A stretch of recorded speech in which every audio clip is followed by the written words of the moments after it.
La Dame Blanche, sa légende dans la littérature. Ces premiers récits ne décrivent pas la Dame Blanche comme un fantôme, mais plutôt comme une fée ou un être surnaturel associé à la nature. Elle était souvent décrite comme les gardiennes de lieux sacrés, tels que les sources, les rivières et les forêts. Bien que généralement bienveillantes, ces figures pouvaient se montrer capricieuses et vengeresses si leur domaine était profané. Des histoires circulaient sur des voyageurs qui s'aventuraient dans des zones interdites ou maltraitèrent la nature pour ensuite subir la colère de la Dame Blanche. Ces premiers contes servirent souvent de mise en garde, pour rappeler le respect dû à la puissance de la nature et aux forces invisibles qui gouvernent le monde. Ils ont jeté les bases de l'évolution ultérieure de la légende de la Dame Blanche, établissant le lien de la figure avec des lieux spécifiques, et son potentiel à la fois bienveillant et malveillant. Au cours du XVIe siècle, la Dame Blanche a commencé à passer du statut d'esprit de la nature à celui de figure fantomatique plus explicite. Ce changement a coïncidé avec le déclin du folklore traditionnel et l'essor d'une société plus alphabétisée, fascinée par les histoires de fantômes et les histoires d'amour tragiques. La Dame Blanche a cessé d'être une gardienne de la nature pour apparaître plus souvent comme un présage de mort ou de malheur, en particulier au sein des familles nobles. Elle était souvent dépeinte comme le fantôme d'une femme décédée tragiquement, souvent à la suite d'une trahison, d'un meurtre ou d'un chagrin d'amour. Ces histoires servaient souvent de contes moraux, mettant en garde contre les dangers de l'orgueil, de la cupidité et de l'infidélité.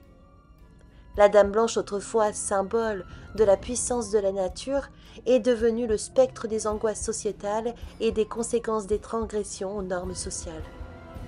Le XIXe siècle a vu la Dame Blanche évoluer encore, devenant la Dame Blanche ou la Châtelaine Blanche, un spectre gardien des domaines et des châteaux aristocratiques. Ces histoires étaient particulièrement répandues en France et en Allemagne où les châteaux anciens et les lignées nobles constituaient un terreau, fertile pour de telles légendes.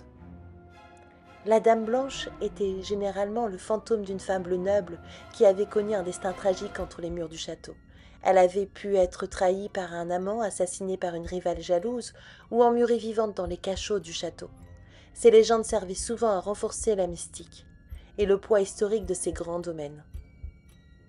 Elles constituaient un rappel effrayant de l'impermanence du pouvoir terrestre et des conséquences durables des actes passés. Un mythe moderne prend forme. Le XXe siècle et l'essor de l'automobile ont entraîné un changement significatif dans la légende de la Dame Blanche. N'étant plus confinée aux châteaux anciens et aux forêts, elle s'est aventurée sur les routes, se transformant en autostoppeuse spectrale. Cette incarnation moderne de la Dame Blanche apparaît généralement sous les traits d'une femme seule, vêtue de blanc, souvent sur des portions désertes d'autoroute, cherchant à se faire accompagner par des automobilistes peu méfiants. Elle disparaît souvent du véhicule aussi rapidement et mystérieusement qu'elle est apparue, laissant derrière elle un sentiment de malaise et d'effroi. L'autostoppeuse Dame Blanche incarne les angoisses modernes liées au voyage, à l'isolement et à l'inconnu. Elle reflète nos peurs profondes des dangers qui se cachent à la périphérie de notre vie quotidienne. Au fil des siècles, la Dame Blanche est apparue dans d'innombrables histoires, poèmes et même opéras. Chaque récit ajoute une couche unique à la légende, reflétant les angoisses et les préoccupations de l'époque qui lui est propre. Citons par exemple la légende de la Dame Blanche de la famille Hohenzollern qui hantait les couloirs de son château. Elle est souvent identifiée à Cunégonde d'Orlamünde qui, selon la légende, aurait assassiné ses propres enfants dans un accès de jalousie. Autre exemple célèbre, la Dame Blanche du palais de Hampton Court en Angleterre, souvent identifiée à Catherine Howard, la cinquième épouse d'Henri VIII, accusée d'adultère et décapitée. Ces exemples spécifiques montrent comment la Dame Blanche s'entremêle souvent avec des personnages et des événements historiques réels, brouillant les frontières entre réalité et fiction et ajoutant à la puissance durable de la légende. Dame Blanche, sous toutes ses formes, reste l'une des figures les plus durables du folklore européen.